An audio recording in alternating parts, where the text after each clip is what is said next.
All right, go. Yeah, 5, 4, 3. That's tomorrow, and that is it. Yeah, 5, 4, 3.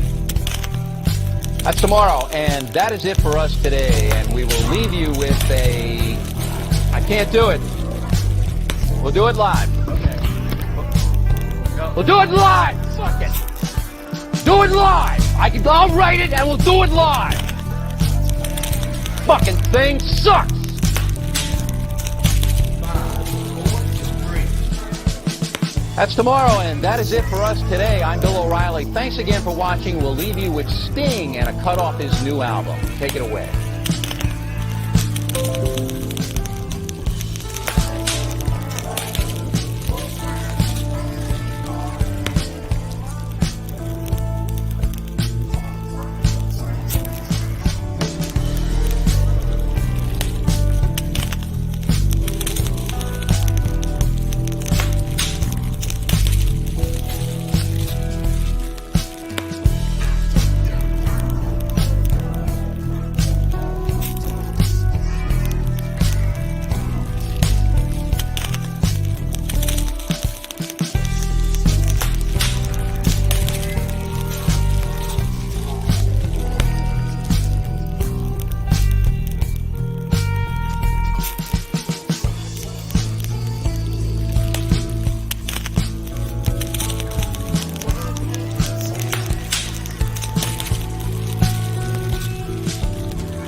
Thank you.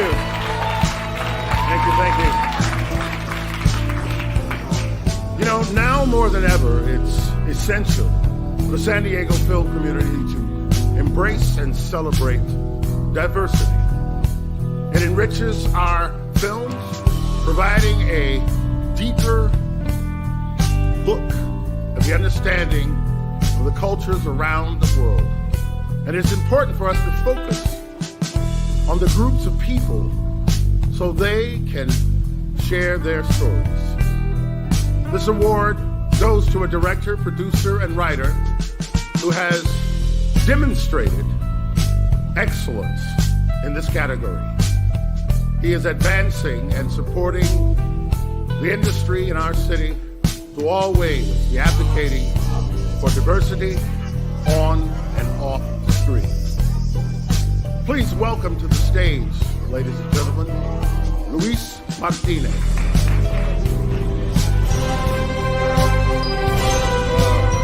Wow. Thank you. Thank you. 2 a.m. burrito in the house. Okay. All right, you're going back. You're going to standing. Okay. All right. Are you intimidating me? It's about to die, so I had to. All right. You know what? I got a standing desk too, Jace. I can stand up too. Think you're cool? Think I can't do a stream standing up, Jace? Big Chief burrito. Hey, what's going on? It's your man Julito McCullum from HBO's The Wire. Some people say it's the greatest TV show ever, but you are watching Fireside Chats with the homie Big Chief Julito. Oh!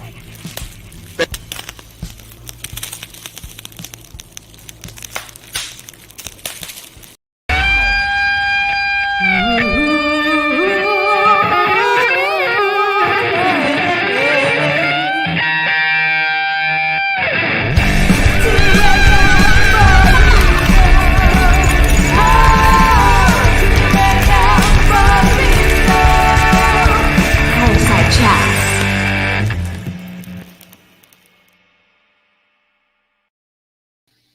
What is up, everybody? It is your boy Lou Martinez recording live with you on a Thursday.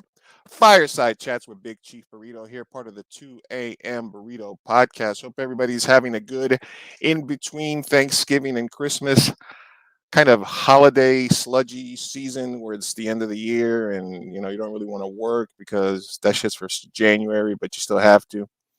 And, you know, it's the holidays and maybe you're broke and you don't know what to buy people you love and there's still a fucking pandemic going on. So hope this podcast finds you well.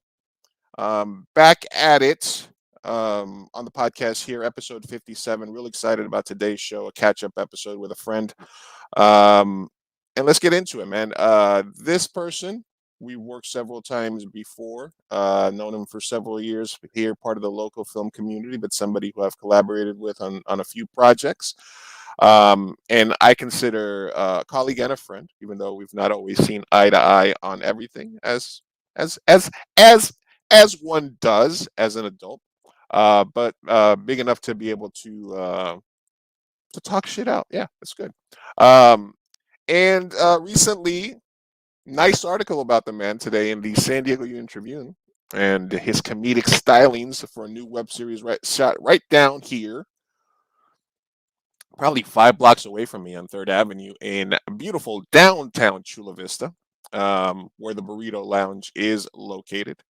His new web series called Sides debuted online about a week or so ago, and more episodes are going to be available to watch.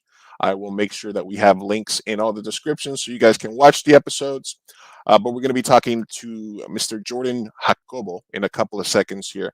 But first, I did want to say that we have a brand new sponsor to the stream and the podcast. And if I could just find the site for it, I will share that with you guys. And that is Mestizo Coffee. Mestizo Coffee is the brand by somebody that I met online. Goes by Big Brown Dad.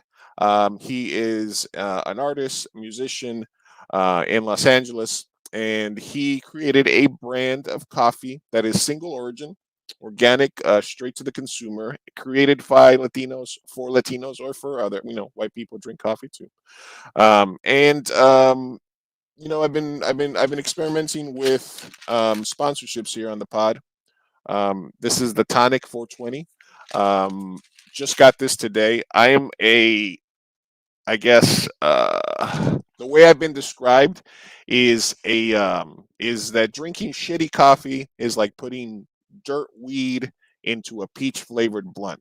So you're smoking the shitty weed, but the peach blunt disguises the shittiness of the weed. And since I'm a Keurig guy, because it takes me 2 seconds to pop in a pod, press the button, and get my coffee, I've been told that I've been coffee shamed, so to speak. So I'm trying to better my ways by getting on that. You can hear it. You can hear the goodness. So go to mestizo.coffee.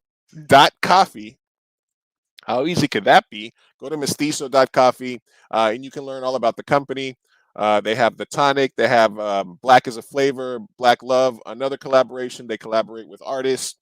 It's all independent. It's all like single origin. It's basically all the good stuff that people like in products and for coffee. And also, if you use the code Big Chief, all one word, you'll get 10% off anything that you buy there. So if you've been a fan of the podcast or the stream for the 57 episodes that we've been doing it, or for the other conversations and streams that I do, either gaming or for the film festivals when I do Q&As, and you want to support me in that, and you are a coffee drinker, and who the fuck isn't, go to mestizo.coffee, put in the code Big Chief, get 10% off, and, contribute to a good brand. Also, if you have a good coffee drinker in your life that likes the fancy stuff, like Tarantino in the Pulp Fiction scenes, I buy the gourmet shit,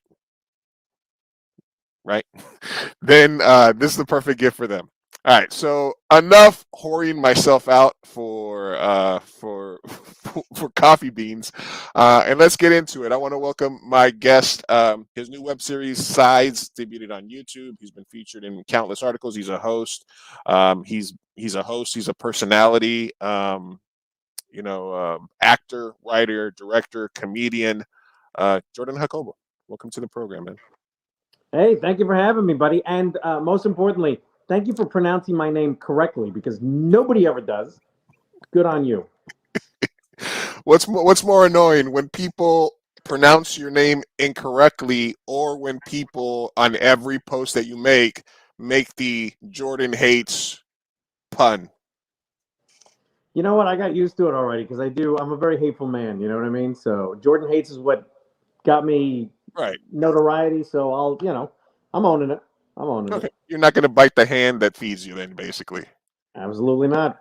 Because I just every time you post something and you could just be like, "Hey, I'm at the water. Jordan hates dryness." Like, it's like you can just it's just like wait for it. It's happening. Somebody's gonna do it. Somebody's gonna do it, and then I'm like, they did it. As long as there are things, there will be things to hate, and I love it. All right, and that's a spoiler alert. We might be doing something about that later on in the show. I wanted to jump into it though. Sides, film right here locally. What was the genesis of it? Is it just something that's been ruminating in your head? Is it specific to the location that you had access to, or the people that were you around, and what basically started the process for that? So Eric Castellini, he's a local. Well, he's out of LA as well, but he's semi-local Fellow Colombian, I theater and believe. film actor. And he approached me and he said, "Look, we want to do a project together." And he approached me about writing it. But what got to me was that he already had a location for it. He wanted to shoot it at the Brew Bar which is, like you said, maybe 5 blocks from you, right in the heart of Third Avenue. Yeah. And I went there all the time. The guy's my friend, and I said, "You know what? I'm all about it. Let's do it." And Michael Foster was firmly behind it. So I said, "You know what? There's a good team. Let's get it going." And then little by little, they brought on other very just as talented people, and it turned out to be a great ensemble. And I said, "You know what? I couldn't love it more because, look, I'm a comedy writer, right? But you don't always get the performances that you want. You know, Lou, you write very funny stuff, and you don't always get the performances the way you want them. But with these people, I mean, I would write stuff, and they're naturally funny people, so I would write funny things for them, and they would not only interpret them the way I wanted it interpreted, but these people would far exceed my expectations. They would take it and run with it and make it funnier. So the process has been a delight. Did you have the entire? I mean, was it collaborative with Eric? Did you guys have the whole concept or did you finalize the cast before you wrote it? I mean, take me into that process. Like, do you start off with some notes and then as the cast stuff you adjust? Yeah. So what happened was we brought the cast in before anything else. So we knew that Michael Foster was going to be shooting it. He's very funny behind the camera, but he is probably, if you ever need comedy edited, Michael Foster's your guy. So with him behind us, we knew we were in good shape. So it was myself, Michael Foster, Eric Castellini, who pretty much brought everybody together, Mike Sears, Allison Spratt Pierce, who's a big theater person, and of course Beth Gallagher, who you've worked with and I've worked with, and so what we did, the writing process was kind of easy because we would sit down and get to know each other, and then I would write for people's strengths. But the nice part was it was almost like a writer's room type situation. Everybody would throw out ideas, and somebody else would take the ball and run with it and sort of build upon it. And sometimes, you know how it is. Sometimes things, maybe that's not going to work. And other times we go, "Oh, I like that. What if we added to it with this? And what if we built upon it with that?" And, again, it helps that we were working with very funny people because they were able to sort of throw ideas out there. And after an initial writer's room situation, I would take these germs of an idea and I would commit them to paper. And then we would do sort of read-throughs on Zoom because we were doing this during COVID. But I got to tell you, I don't think I was ever disappointed with the process. It was fun throughout, You don't have to convince me that Beth Gallagher is talented. She was in Slapworthy, obviously, and I've told the story before, I think on the previous pod, but I had a very basic idea of who my main 3 characters in Slapworthy was, but I still had people read for them, and she crushed it so hard reading for one of the main parts, and another actor, Kiala, crushed it so hard reading that I created an entire new segment of the film so that I could put them in. So when you have access to people that are that talented, it's almost like, yeah, I'm expanding this to put more people. I need that talent in my project, right? You have to. That's number one. As an indie filmmaker, that's number one, right? Definitely. And I remember that scene. It's her and Malcolm, right? Yeah. She's the jealous girlfriend. Hilarious. They're both very funny on that. Yeah, they're like, "Oh, you're deleting every bitch on here I don't like." I don't care if she's your sister or your stepmom or your best friend from kindergarten. All them bitches about to be gone. Which is something that anybody that's had a jealous girlfriend during the MySpace or Facebook era can relate to. Hey, and that's true, man. And if you've dated a Latina, you've been there. You know what I'm talking. I don't mean to talk bad about our sisters, but let's face facts. Crazy's crazy. You know what I mean? I'm not speaking out of school here. Yeah, yeah. Neither here nor there. I agree. So you get it together, you shoot it. Any idea of?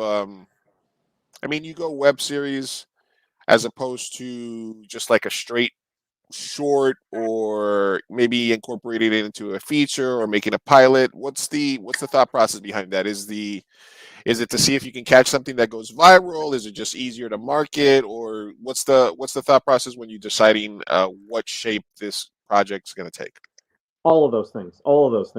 And it's funny, it was mostly Michael Foster who said, because he pointed out, here's the thing, we were shooting at the Brew Bar, which is a great place, but it's usually also a very busy place. So the only time, the guy that owns and runs Brew Bar, Alex McDaniel, he comes from a theater background. So he's used to not working on Mondays, because theater people are dark on Mondays. So he usually keeps Brew Bar closed on Mondays, sort of as an homage to that. But it was a great opportunity for us because we were able to, take advantage of that entire Monday to shoot. So typically we'd shoot about 1 or 2 episodes. At one time we shot 3 episodes on a Monday.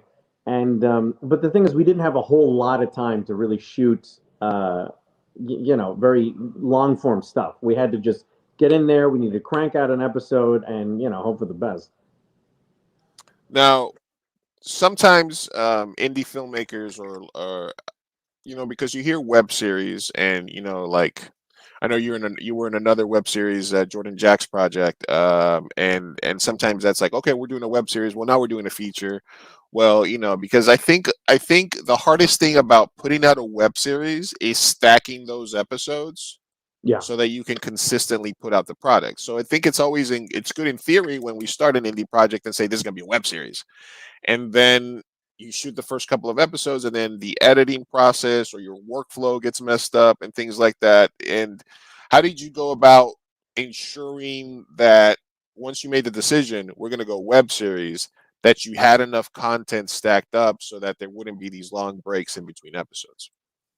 Well, as far as content goes, as far as writing content, the nice part was we had so many stories and still have so many stories that wasn't the biggest concern. The biggest concern was obviously, finding time in which to shoot them, especially during the pandemic, because we all had to get checked, and we had to get tested, and we had to make sure we were all vaccinated, and we took all the precautions.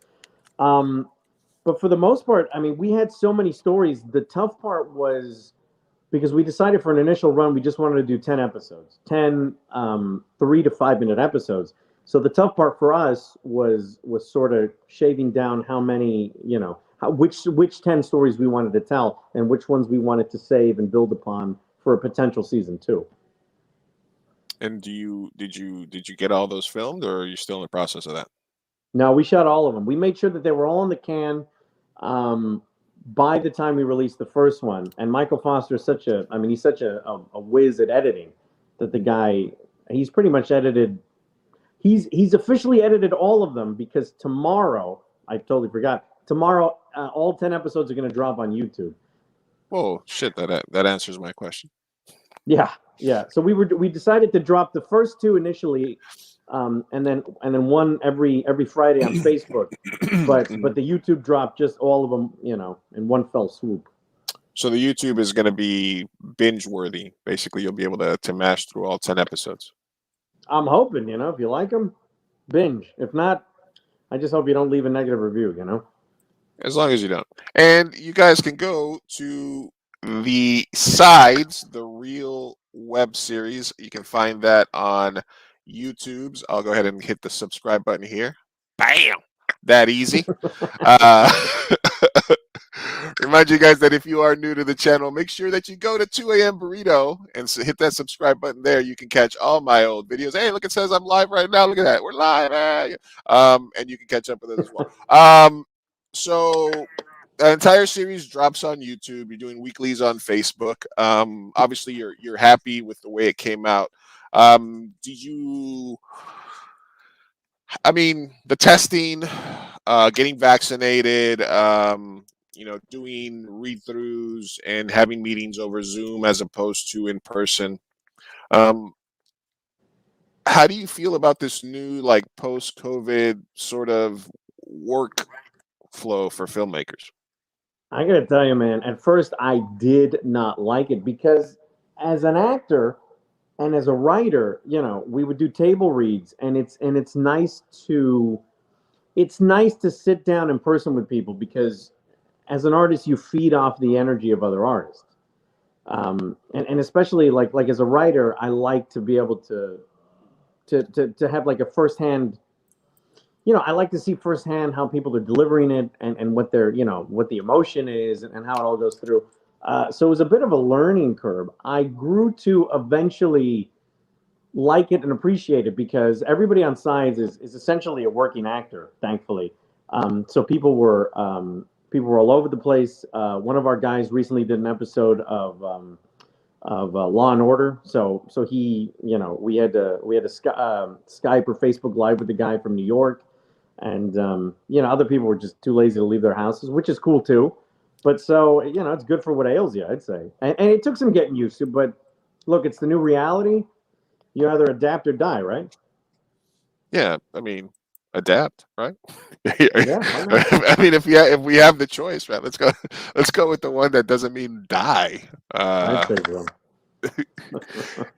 And you've been a funny guy for a while Thank now. you. Thank you. Yeah. Thank you. What is I mean, okay. It used to be funny people were, children of divorce. It's a defense mechanism or it's something like that. Do you remember, can you pinpoint that far back, like, starting to make your family laugh, the first joke you told, or when that became something that was, that gave you that serotonin blast? Yeah, so the first time I made my family laugh was never. They have never found me hilarious, not even mildly amusing. Like they just don't.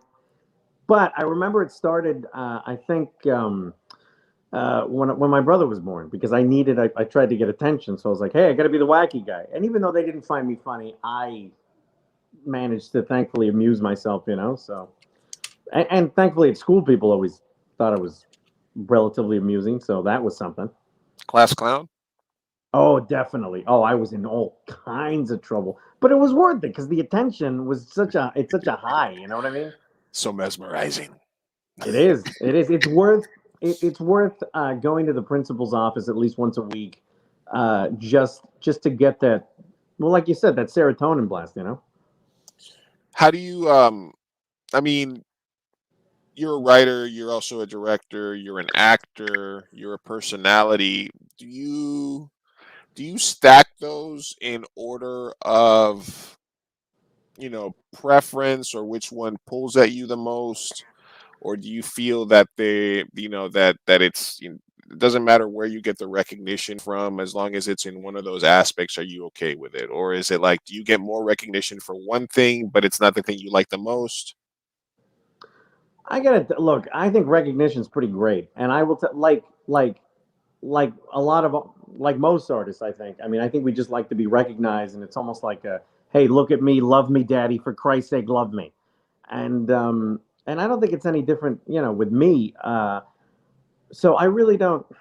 It's almost like Well, the whole. let's say you're getting let's say you get 1,000 pieces of recognition, either by like or something, but like 700 of them are from Jordan Hates, and maybe 150 of them are from your podcast, and then 50 of them are from a performance that you did when you were reading, as I know you did like some spoken word stuff and stuff like that, and maybe that's the one that you're most proud of, but you're getting recognition for being this YouTuber, right? Does any of that play into like your psyche in terms of as a performer, is kind of what I'm getting at. Yeah, definitely. I got to tell you, what I'm most proud of is my writing because, it's just weird. I like ensemble projects and I also like solo projects. But the one thing that I have in common with them is that I can sort of create and craft a world based on.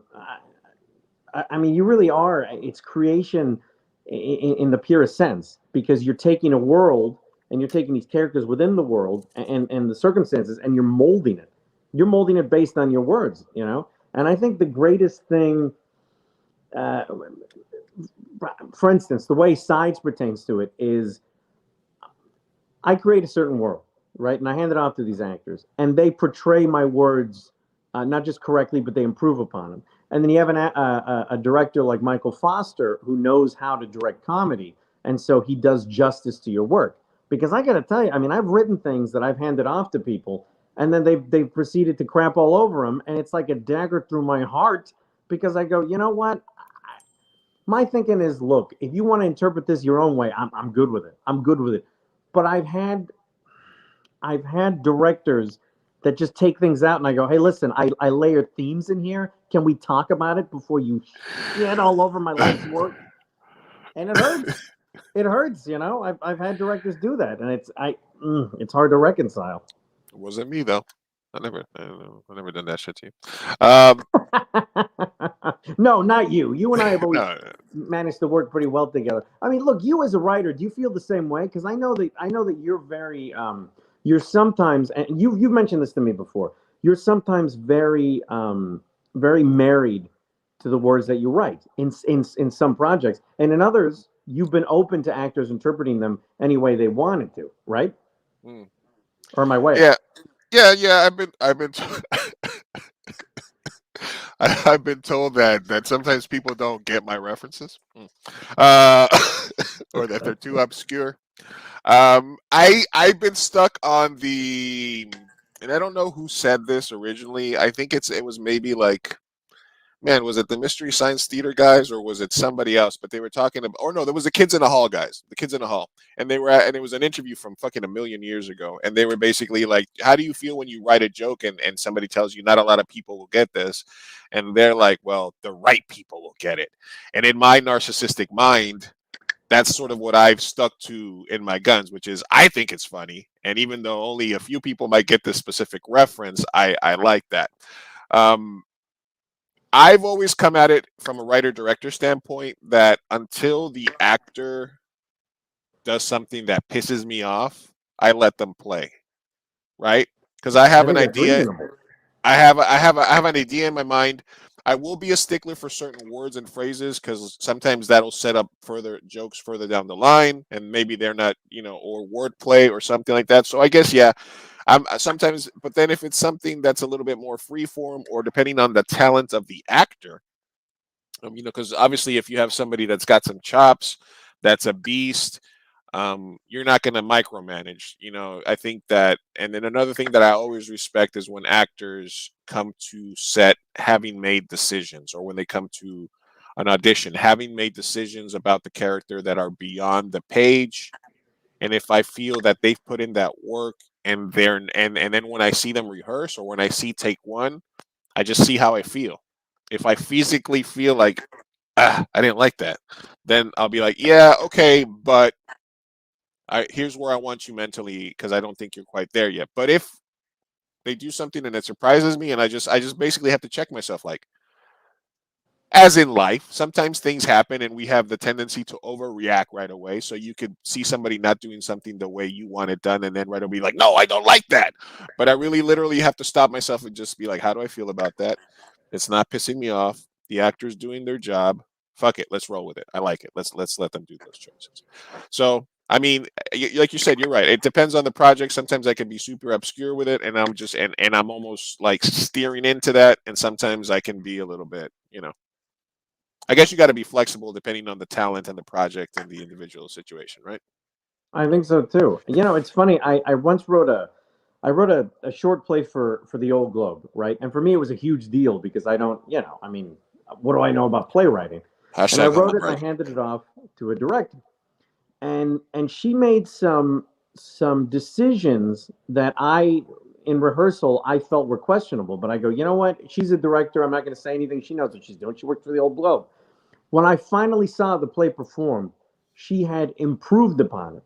She saw things in my script that I hadn't, and it just made it so much better. And the thing is, it's not. I had to learn to take my ego out of it because it's a living, breathing project, and like everything, theater, film, it's collaborative, and we just got to sometimes trust that things are going to go well. And I feel very similarly on Sides. I mean, I hand my words off to these people, and I trust that they're going to do well with them. And sometimes they find things that I hadn't even seen, and they improve upon them. So, as much as I'd like to take credit for everything, I can't, because I feel like I'm only as good as the people I'm working with. And on a project like Sides, I mean, each and every one of them is a professional. Each and every one of them has been excellent. And I don't think I can complain. Except about Castellini. That guy's a real prick, Yeah, that guy rose me the wrong. I'm just kidding. He's a fellow Colombian, I believe. Or Yeah. at least, yeah. So, not much love for Mr. Castellini. Thank you for everybody that's tuning in so far. Mr. Enslaved by Vegetable says, "Love that song." Yeah, that's because you wrote it, you asshole. Kurt wrote my intro music. He's a producer that for some reason moved to fucking Florida. I know. Nice. Okay. Good luck out there with the fucking crocodiles, dude. Make sure if you guys want to jump in, if you're watching us live or if you're listening to this podcast later on when it goes, you can find the 2 a.m. Burrito podcast everywhere you get your podcast, Pandora, Spotify, iTunes, what have you. Make sure you leave a like on this link if you see it or on the stream, and leave a comment. Let us know you're watching. If you have any questions for Mr. Jacobo about how he has how can he can afford to have 8,000 different wardrobe changes. The man has a suit for every occasion. He says it's what is it that you say, Buffalo? What was the old place where you could Buffalo Exchange where you could go? The Goodwill, man. The Goodwill is good for what ails you. I'm telling you. As long The as you Goodwill. You go to Goodwill in Beverly Hills. Is that where you go? No, I go to the one down in Imperial Beach. Sometimes I go to the one in Pacific Beach. Definitely the one Hillcrest. Best Goodwill ever, because gay people dress so well that even the clothes that they're over are still fashionable and fantastic. They're gonna come back. Yeah, I love it. I love it. Thank you, homosexuals, for all that you do. Mm-hmm. What is because I mean I can we talk a little bit about your spoken word stuff that you did a little while back? Sure. What is, I mean, because you got into some real personal stuff there, talking about your dad and kind of like listening to your own podcast with your dad and stuff, and obviously we talk about comedians and wanting to at the basis impress their family, impress people, get support like that. And this is going to sound like an Oprah question, but Jordan, how do you find the courage to go there? It does sound like an over question, but I like it. I don't know. I guess, look, this is going to sound like a cheesy response, but I think the basis of decent art is, honesty and realism, right?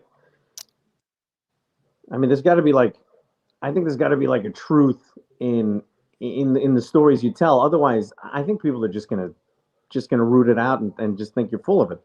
And yeah, so for me, I don't know. I guess the older I get and the more introspective I get, the more I decide to be honest, not just with my audience, but with myself, because there's a lot of truths that I have to sort of face, and I think it makes for interesting art when you sort of have to look at ugly truths and be ugly with yourself. And I think that the listener or the reader or what have you, I think they appreciate that honesty. At least I like to think that they appreciate that honesty. Maybe they don't, but that's what I'm trying to give them. So, do you ever think that you share too much, or you share something and then you feel, man, like I wish I would have kept that for me, or once it's out there, is it cathartic, and do you just kind of just go with it? I mean, I think it's always cathartic, but I think sometimes I feel like, sometimes I've said too much, and then I go, oh Christ, I hope this person doesn't listen to that, or that person doesn't listen to that, and it was certainly true when I was, listening to the podcast with my dad. Certain times I had to fast forward when I thought he wasn't paying attention, because there were certain things that I just didn't, I didn't want him. Certain things I do want to keep to myself. You know what I mean? Not so much from like, it's weird. I can open up to strangers, but to sometimes the people that you're closest to, it's harder to open up to about certain things, and it's just.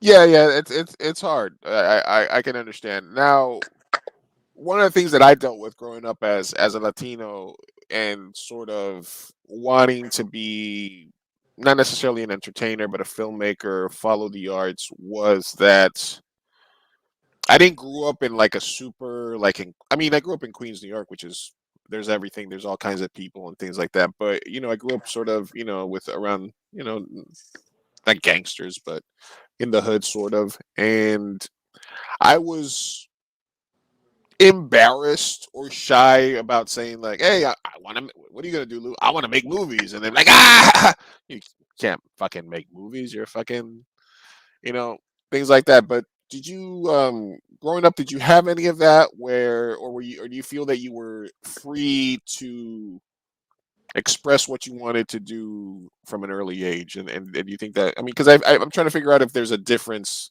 there in terms of path.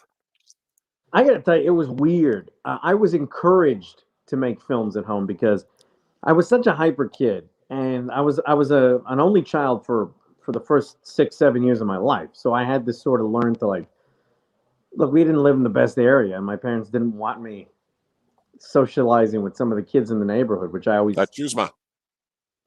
The what? La Chusma. Yeah, La Chusma. That and I said, okay, I get it. So I had to sort of learn to entertain myself, but I was also a very hyper kid. So for me, I mean, my parents. The fact is, and they'll tell you that themselves, they couldn't stand me. Which okay, great, understandable. I was hyper. I There's mean, your they wouldn't origin let me story. touch regular appliances. But when I asked them, that's what surprised me. When I asked them, I said, hey, can I use the film camera? They go, yeah, okay, go ahead, because it kept me out of their hair. So I'd go in the backyard and I'd shoot stuff, and they were always behind it. They never told me, oh, you can't grow up to be this. You can't grow up to do that. They would say, the only real limitation is, hey, you're a huge pain in the ass, or hey, you're real hyper. But they didn't, even when I didn't have the talent, they would still say, hey, you're a pretty talented guy at making films. I don't think you're funny, but whatever. That's neither here nor there. So that's what that was. But I gotta tell you, I was very lucky that they were supportive in that respect. Even if it was for the wrong reasons, to keep me the hell away from them. Must have been nice. Just kidding. Did you shoot and edit, or just shoot a bunch of stuff that stayed on camera? No, I'd have to shoot like in camera editing, so I'd have to shoot everything in order. I didn't even know Linear. anything about editing. Linear. Yeah, linear. I'd have to, I started shooting at like 6 or 7. So Regular Terrence Malick over here, shooting everything in sequence. yeah, real pain in the ass. And then what was I mean, so you obviously you had a lot of practice growing up. You had access. You did that. Your parents hate you. That's all. That lays your origin story there. And then what was the first sort of break or like where you felt like you went from somebody who was a hobbyist to somebody that could sort of do this, like you said, as a paid actor, paid personality, paid host? What was that? When did you start? I guess there's also that, what do you call that? Imposter syndrome, where you're doing something and you don't feel like you're good enough. Did you have any of that? And at what point did you feel that you were worthy, or that you thought that you had sort of taken a drastic step in your career? It wasn't until KPBS started paying attention to me, that I finally started feeling like, oh, maybe I'm not a phony. You know what I mean? Like maybe I am an entertainer, because I would do my own thing. Look, I did Jordan Hates, but it was just me complaining about stuff, and I put it out on YouTube and I put it out on Facebook, and people were like, hey, look, it's fun, whatever. But I wasn't really earning a living from it. I would make money from sometimes being in commercials and short films. But it was, I always felt like a hobbyist until I proposed my idea to KPBS. And at that point, KPBS was like, all right, tell us more. And I was like, what? Oh, okay. It's like one of those things where you shoot your shot, but you don't expect them to take you seriously. And when they do, you're like, what do I do now? And so I had to structure an actual deal. I had to get, I had to get an actual producer, and I had to put a team in place, and I didn't know what I was doing.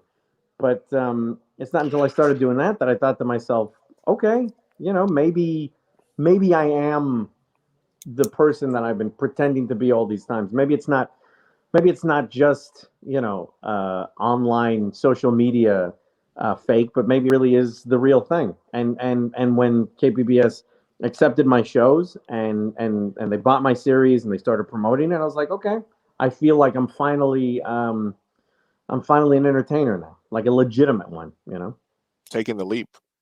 Absolutely. Absolutely. Jordan, we at KPBS love your idea. We want to make it happen. We have like $10 though. So I mean, I never said it was a lot of money,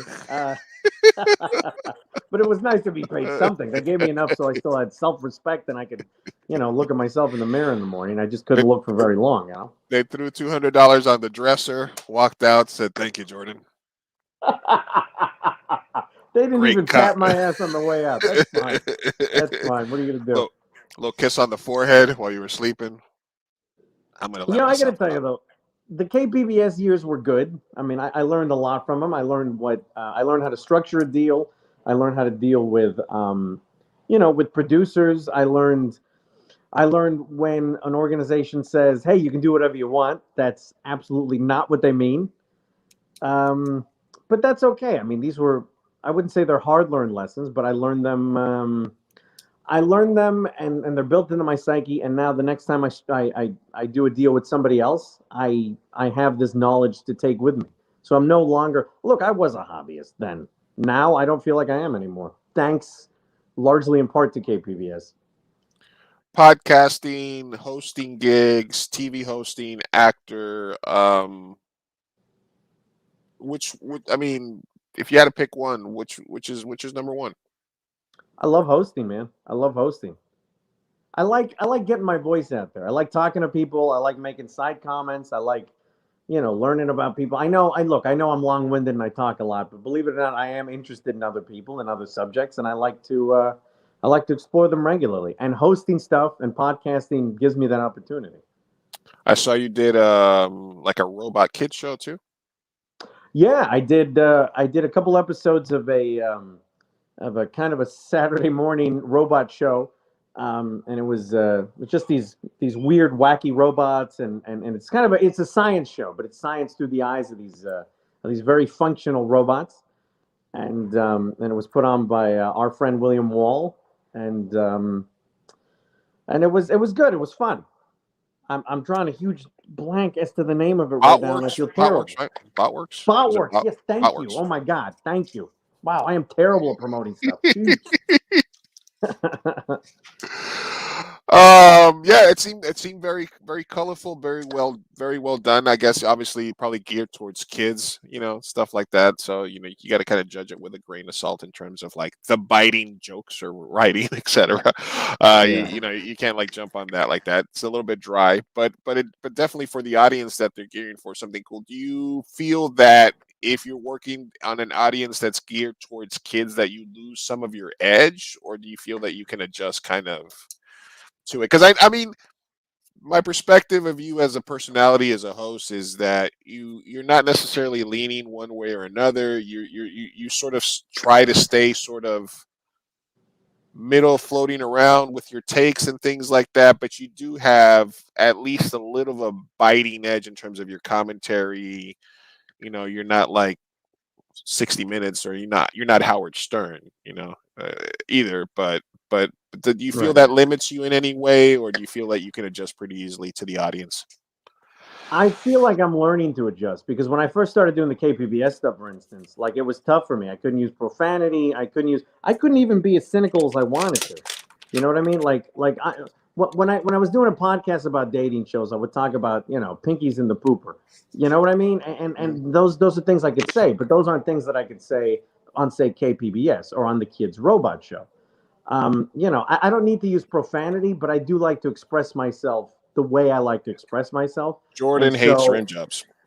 Yeah, well, no, I love them, but but that's the thing. But I'm not free to express that to the children's robots. You know, Right. how can I tell them that I like my salad tossed? I can't. You don't, Jordan. Yeah, well, it's a rough one. uh, it's a rough transition there. I apologize. I didn't mean to kick that up. But I mean, obviously, if you're gonna bill yourself as a host or as somebody to make money, then you have to sort of adapt to the project, adapt to the audience, adapt to things like that. You're not out. One of the way I was gonna one of the I was kind of you watch BoJack, right? Have you seen BoJack I Horseman? love BoJack. BoJack's one of the best shows of all time, but they have the character Orion Seacrest type, and one of the thoughts was that I was gonna call the episode a Jordan Jacobo type, sort of because just which is because you are in essence kind of like a model for a Latino Latinx host, etc. For something like that, and I don't know if you're consciously sort of steering into that, with your style and I mean I pretty much know you, so I know that 75-85% of that is organic, but I do feel that with everybody, when you're sort of curating your own brand, 15-20% of that is dealing with people's expectations of you or what you feel is going to put you in the best light to succeed. Do you agree with that? Yeah, absolutely, absolutely. And I find like I think you're right. It's a good 70-80% is just me and what you get. But every now and then I got to sort of hold back. Like, for instance, okay, on Sides, there was nothing we couldn't talk about. We got some Holocaust jokes in there. You know what I mean? And like, look, I'm sensitive toward the plight of the Jews, but I'm also sensitive toward what I think is funny and what I think others might find hilarious. We got a lot of racial humor in there. We got some sexism in there, and we explore that type of stuff. And these are things that I like to be free to explore things because I think there's a truth in comedy that I don't like to limit myself in. But with certain things, I just can't. And I find that I'm a different person than I was when I went to KPBS. I like to think that I'm maybe a little more cautious, but maybe a little more wise. Because then I was like, well, nobody's gonna tell me what I can't say. But now it's me saying, whoa, should you say all these things? And should you pick your spots? On Sides, I'll talk about anything. But in other projects, maybe I'll shut my mouth about certain things just because it wouldn't be prudent. You feel, I mean, it feels more like more self-assured, self-awareness, confidence, right? As well, going through that Yeah. experience. Yeah, because I'm learning who I am, and I'm trying to look. I'm around the corner from 40, so at this point, if I didn't know who I was, I think I'd be in a real bad state. I'm learning a lot about myself, and I like to think I'm growing. And I'm also learning that, hey, you know what? Sometimes I'm unnecessarily vulgar, and sometimes I got to check myself. For Christ's sake.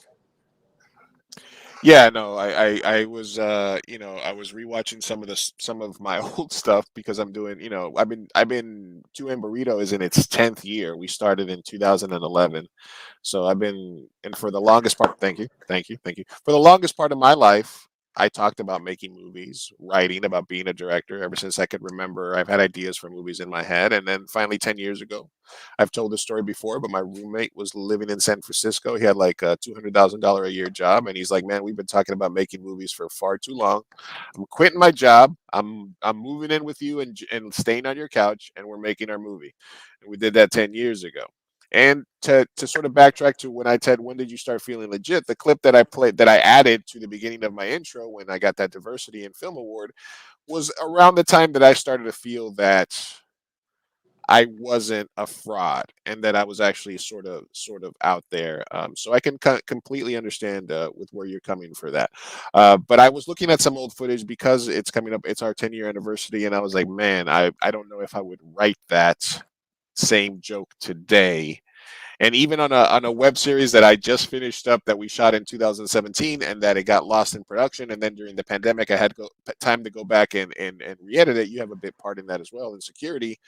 I had to cut out a lot of jokes because I was like, yeah, 2017 this was funny. 2021 I don't think I can get away with it. And it wasn't like me necessarily not thinking it wasn't funny any longer. It was, I think, me growing wiser and saying this is unnecessary. or I can tell this joke a different way, or I can use this bit somewhere else where it'll be, I want to say less offensive but more effective. And you also have to be looking out for yourself, right? I mean, do you find at all that man, maybe, like even more now, or like maybe I shouldn't have said that, maybe I shouldn't have joked about that? Yeah, absolutely. I look back because I started with Jordan Hates, and there were some jokes in some episodes that I look back and I go, what was I thinking? Jesus. And I think I was going for shock value, which is okay because when you're a kid, and essentially I was a kid, because they were like 10 years ago, I was like, okay, this is going to be great. This is going to grab people's attention. But when I look at them today, I go, you know what? It was kind of in poor taste. It was not necessary, and it just doesn't age well. And part of wisdom is knowing, what what you still can do and what you still want to do, I think. A lot of the current controversy about comedians, there was the Dave Chappelle transgender controversy recently with Netflix, and people are sort of equating that to, Eddie Murphy, Delirious, Raw, where, there's some incredibly funny things there, but there's obviously some incredibly homophobic stuff in there that was Big time. acceptable, and that was like you throw on Delirious now, and 10 minutes into it, you turn it on, it's like, I'm gonna watch Eddie Murray Delirious, I haven't watched this in a while, or Raw, and then you turn it on and you're walking around 10 minutes later, like, oh damn, I forgot about all that. I forgot about the 15 minutes of homophobia, like right smack in the middle, and you can sort of understand how comedy changes. But as a comedian, most comedians, or people that fancy themselves comedian, take the angle that if we outlaw comedians from touching on sensitive subjects, you're basically killing the art form, and it's an important art form to have. And it's similar to what some people are, and by some people I mean me, when you try to say that only specific types of people can play specific types of roles, you're sort of killing acting in a sense, because if you really go by if you take that to the nth degree, it's like, okay, if you're not gay, you can't play a gay character. If it's a Latino character, but he's a Mexican gangster, it has to be played by a Mexican. Don't give me no Peruvians playing Mexican. Don't give me a Mexican playing a Colombian. They had a Brazilian actor playing Pablo Escobar. So, as a comedian, as somebody who does comedy, do you fall in line with that thought process of it might be offensive, but you have to let people do it? Or is 2021 Jacobo leaning at all towards the words have consequences? So even though I agree with comedians, I still think that we should silence some of that. You know what? George Carlin said of comedy, he said comedy's a low art, which he's right. It's maybe one of the lowest arts. It's not highbrow. It's a guy or a girl getting up there and saying what's on their mind. But to that end, I think it's one of the most honest, because people are talking about their perspectives, and I get that words have consequences, and words should have consequences. However, I don't think that people should. The only people I think that should censor, if you're going to be censored, censor yourself.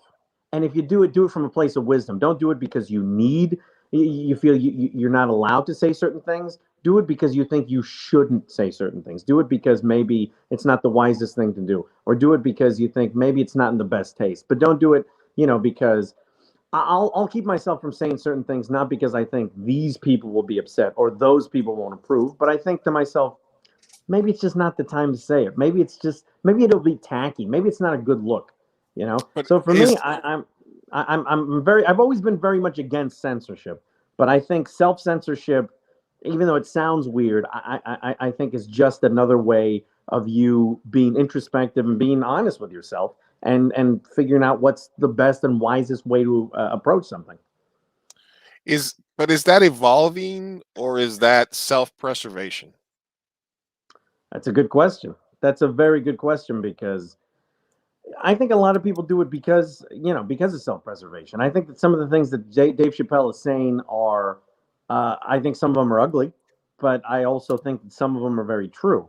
And I think the fact that he's not holding back is a very bold thing to do. I hope he breaks down the whole, because at this point, people think they have the right to not be offended, and they absolutely do not have that right. I mean, the First Amendment protects us. Saying whatever we want to say. And if you don't like it, that's okay. Are there consequences? Sure, of course, and there should be consequences.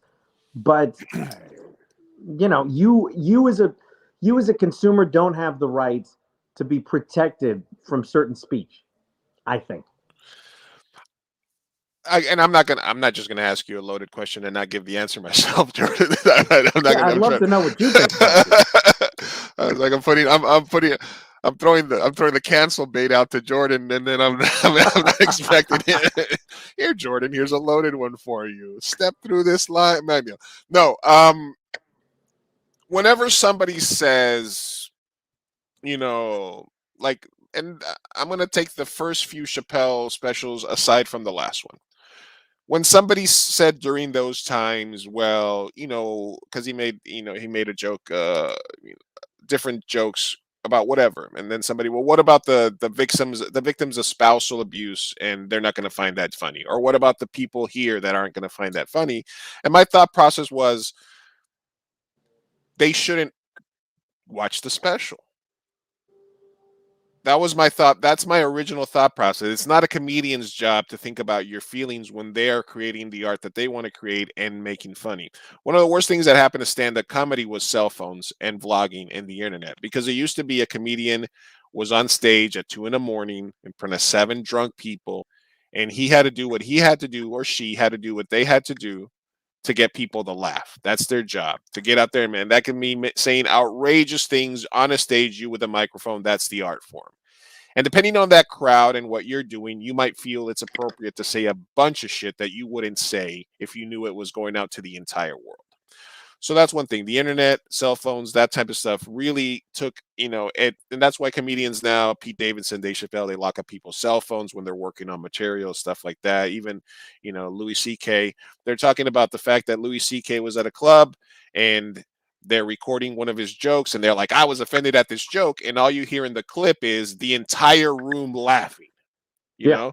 So stand-up comedy is about this forum where you're in front of a crowd of people and you're making them laugh. You're the performer. When you take that out of context and say, this person made a joke about child abuse, this person made a joke about the Holocaust, this person made a joke about that, and you're just taking that out of context, and it was like, oh my God, they shouldn't do that. Those are things we shouldn't joke about.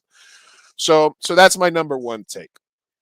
My issue with the last Chappelle special was that it wasn't as funny as his previous ones, because I think him and Joe Rogan and other comedians are in this, and a lot of performers are in this rut where the comedy is becoming too topical to the hot button topics, which means all the conversations are COVID related, and all the jokes and all the things are dealing with these things. I think that his other specials were brilliant. I think the Burr one, the thing was just him on stage smoking cigarettes talking about Iceberg Slim. All those specials were fucking brilliant in my mind. I went into this one, and you can time it. The Bill Burr special comes out the next morning at 7 a.m. You start seeing the tweets about people that were offended by it. You absolutely can watch it, and you're like, people are going to get pissed about this. And I felt there was too much of that there and not enough comedy. So for a comedic standpoint, that's the only issue I have. I think he's got the right to do that. But you also in 2021 can't ignore the fact that 2021 was like the most violent year for violence against transgender individuals.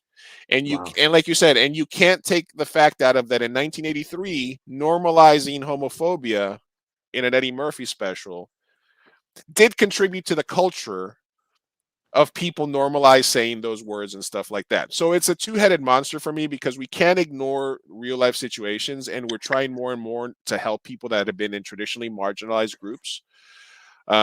so it's kind of a weird thing for me because as a comedian, and I wrote an article when I was in high school about defending First Amendment rights, and specifically how we needed to defend hate speech in order for us to be able to defend our first, the rights of everybody. Even though hate speech is fucking horrible and fuck all Nazis, it's still like you have to give them that, you have to give people a forum. And I don't think this qualifies as hate speech. It's comedy. But at the base level, my thing is it's not a comedian's job to protect your feelings. And if you're going to get triggered by different types of content, then don't watch the special. I'm with you. I'm absolutely with you. Did I toe the line there, Will, Jordan? Yeah, nicely done. You're safe. I walked. I got on that slack rope. Yeah, you did. I walked right across that bitch, didn't I? This is a mandatory question since you're Latino, but another hot topic, and this is like our quick hitter section where I kind of want to get your takes on a couple of things, is the whole Latinx debate. Because, they're like, 17% of the people are the only people that like the Latinx term, 87% of people don't like the term, and 99% of the Latinos are like, can we just focus on other shit that's actually important to us? Other than that, my whole take on this has always been that the Hispanic, as long as you don't call me a spick, we're good. The Spanish language is an arbitrary one. We say la casa and it's feminine. We say el carro is masculine. You say el cuarto, this room, is masculine, but the door is feminine. Right. So El does that radio, mean la I'm radio, I don't know the difference. Yeah, and then you say el carro is feminine, but Mexicans say la troca, which is masculine, or el la troca, el carro is feminine, right? So I mean, is it just silliness to you? Do you have a preference? Have you started referring to yourself as a Latinx, or how do you feel about that? You know what? It's funny. I didn't know what Latinx was until about 2 years ago when I received a script from an African artist, and she'd written it and she wrote Latinx. I'm like, what the hell is Latinx? And I appreciate that she was trying to be sensitive to whatever I might identify as. To be quite honest, I don't know. It's not a big issue for me because look, I identify as masculine, and if a fellow wants to identify as feminine or a lady wants to identify as masculine, good on them, So it's not a big deal for me. I just think, I don't know, let's just kind of move on. And look, that's the way you want to do it. Let's do it, and let's just keep the ball rolling, moving forward, Absolutely. Again, as two Latinos on a podcast, I was contractually and legally obligated to ask you that question. So I just want to. Fair enough. Look, I've just gotten used to saying both Latino, Latinx, because if I am helping my Latino brothers and sisters who are non-binary and that makes them feel more included, then it doesn't cost me shit. The only thing I don't like is the people that go one extreme or the other, that either get, don't call us Latinx, we are not Latin, that get either too crazy about it being used or too crazy about it having to be used. I don't understand the emphasis on it so much in all these studies. And I feel like it was obviously created by, white people to make themselves feel better about not understanding what Latina is. But why don't we do that with white? Why can't we just be Wimix and women or Menks? Are we all going to be Menks? It's a good point. It's a good point. So, I mean, Spanish is a language that arbitrarily chose A or O at the end of certain words based on how it sounds, not based on sexism or on anything else other than, does this sound better as carro or carra? Carro. Okay. Does this sound better as ascensor, ascensor or ascensor? Oh, you can actually use both for elevator. Ascensor, ascensora. There's somewhere you can use both. I'm telling you, it's so arbitrary that let's just go with whatever works, whatever you feel comfortable with, go nuts. Your dating pod. Now, I know you guys did an episode. We did live. I went to a live recording on that. Is that still something that's active? Do you think it's run its course, or is there a whole slew of other relationships? Like you can do an. Did you ever do a Bennifer episode? Because you can do a part 2. No, and I wish we would have. So what happened was during the COVID. I got to tell you, COVID was make or break for a lot of projects. Sides was beneficial for, or COVID was beneficial for Sides because we thrived during it. You know, we were able to really focus and get things done. But as far as the podcast, you know, it was harder for us to meet up because of COVID, because we record live, you know, and it's always tough because it was myself, it was my co-host, it was our audio engineer. So unfortunately, the podcast kind of ground to a halt. And yeah, you friend zoned it. Yeah, we friend zoned it. You know, it's not even a side piece anymore. Just the podcast is just it's yesterday's news. Hey, thanks for stopping by, Cyro. We are live, recording this live on Thursday, November 9th, with Mr. Jordan Jacobo. Sides, the Jordan Hates YouTube show is still going strong. Jordan Loves is a show that he did on KPBS. He also is the host of Botworks, a children's themed robot show.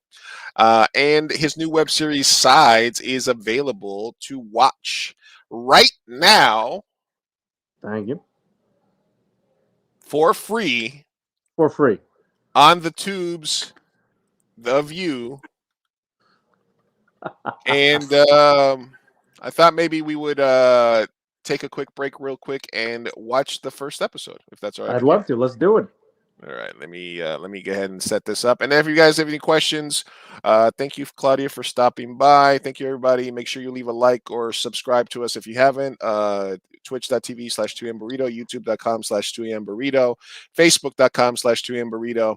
And you can find us as well everywhere you get your podcast, the 2 a.m. Burrito podcast on iTunes, Spotify. Thank you for everybody that's stopping by. Diana, thank you for stopping by with the hands here. We're live with Jordan, and we are going to give me 2 seconds here. We're gonna watch episode 1 of Jordan's web series. Excuse me here. Sides. There it is. Cool. And I'll mute myself here.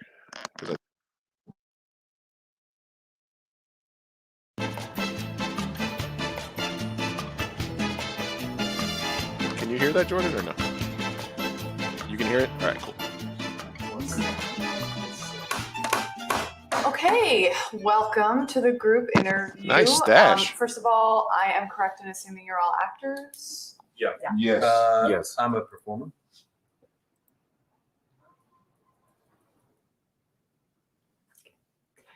Well, feel free to think of this as an audition if it makes any of you feel more comfortable. First of all, are there any questions before I start?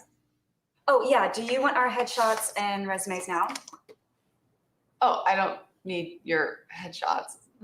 Where do you want us to look? Should we make eye contact or just, focus on a point in the room? No, you could look at me. Yeah, I'm in kind of a rush. Can I go first? It's a group interview. So, yeah. No. Wait, does that say No. Does that say add meth behind you? How did you hear about this job? Penny saver. The hell's a penny saver? Only the best source for coupons. Okay, what are your greatest strengths? Professionalism. Communication. About 200 pounds. My improv skills are getting pretty solid. Improv skills? Are you wearing the same shirt? Looks like Wait, it. Pretty close. Jordan, do you have 2 shirts that are tropical themed with flowers that are blue toned? God damn. Blue. Dude. I have about 8 blue tone tropical shirts. Don't you worry. God damn it, dude. Well, I have about 15 black t-shirts, so all right, I can't say shit. Do you have any Very nice. previous jobs, for example? Interrupting. Communication. Does that make sense? Theft. Mostly. Allegations of theft. Okay, it feels like it says add meth right behind you. Add meth? Oh my God. It says oh, it says add melt. Okay, sorry. I just distracted me. Okay. Where do you see yourself in 5 years? Broadway. For sure. Probably a Scorsese film. Yeah, like Leading Man, obviously. or a high concept indie, but produced by Scorsese. We need Describe yourself in one word. Thespian. Comedian. jack of all performance types. Professional performer. Professional performer. Who do you admire most? Any of the Kardashians and some of the Jenners and their parents. Sorry. Moms. Bill Shatner, Bobby De Niro, Danny Day-Lewis. I've really been getting into the work of Bill Cosby lately. Donald J. Trump. Wow. Oh, he lost, right? I don't know that. What's your source? I love that shirt. Right. Yeah, it's good. Well, I noticed several gaps in your respective employment histories, so please explain. Weight training is a full-time job. Okay, so there was a yoga retreat, and it happened to be at Coachella, but I was there mostly for the yoga. Rehab again. Fool me twice, drugs. Shame on me. All right. Okay. Just for fun, what kind of animal do you most relate to? I'd be one of those furry little. What are they called? North American bald eagle. Okay, I would be one of those dancing cats from Cats, like Jellicle can and Jellicle do, Jellicle do. They're sleek and fast. An oak tree. Oh, no, the question was... Well, I know what the question was. Weasel. Okay. What days are you available to work? Oh, I'm available whenever you need. For the next few weeks, I am not available for Friday and Saturday. Dark. Oh, except I'll probably have to run out for auditions, like at a moment's notice. I host an open mic on Wednesdays at 9. Despite the name, it turns out my new gym is actually not open 24 hours, but we can work out a schedule. Okay, so I think it's safe to say that I'm dark all weekend. Oh, 9 at night. What? This is 9 a.m. now?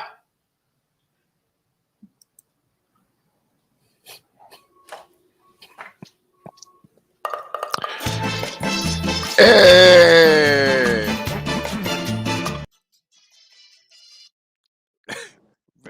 Very nice. Very nice. Thank you very much. Very nice. I had not watched it. I wanted to give you my live reaction. I knew that they were up, but I was like, hey, I'm gonna talk to Jordan about it. So very very funny stuff. That one act, not Beth, but the other actress there was really going for it. Oh yeah, she's hilarious. Miss, thank you for stopping by, everybody. Olivia says Jordan's a weasel himself. LOL. Oh wow.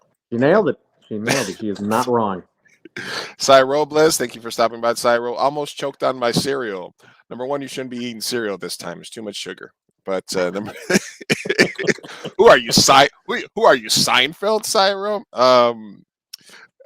Some funny stuff there, man. Obviously, it's got your classic Jacobo pitter patter of communication and topical jokes there.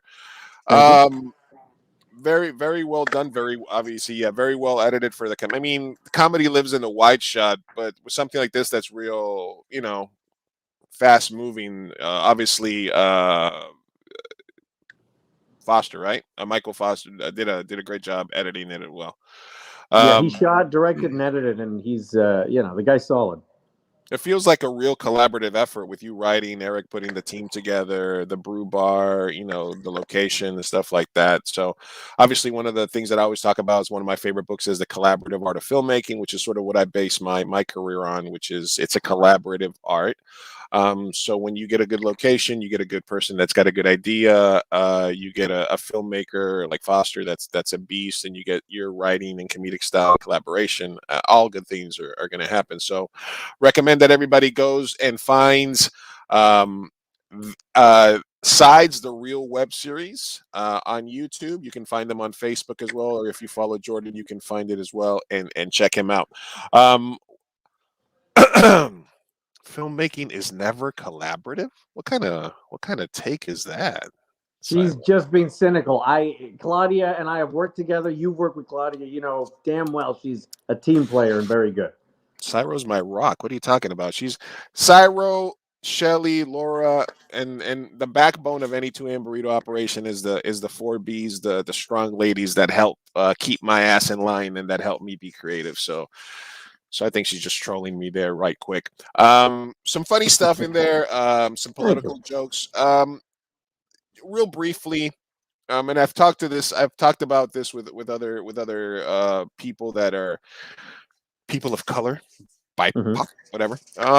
In terms to politics and filmmaking, which is to say, I've posed this question: you get hired for a project, maybe to host like a reality show or to host, something that's taking place at a mansion somewhere, or just, a paid gig.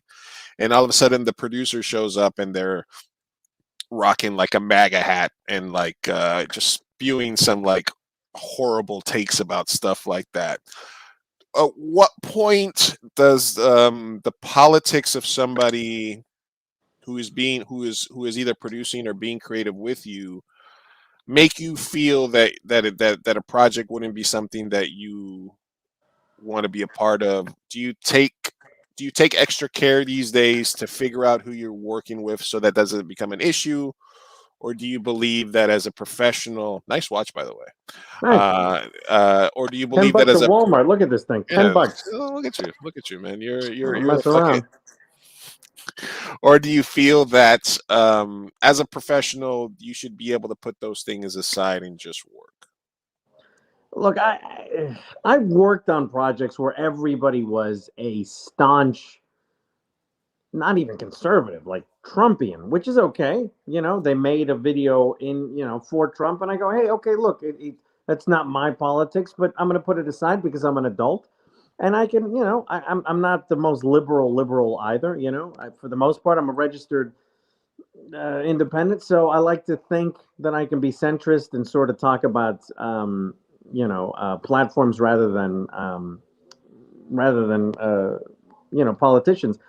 I think the point where it might go too far is if I'm asked to do something that denigrates Latinos or denigrates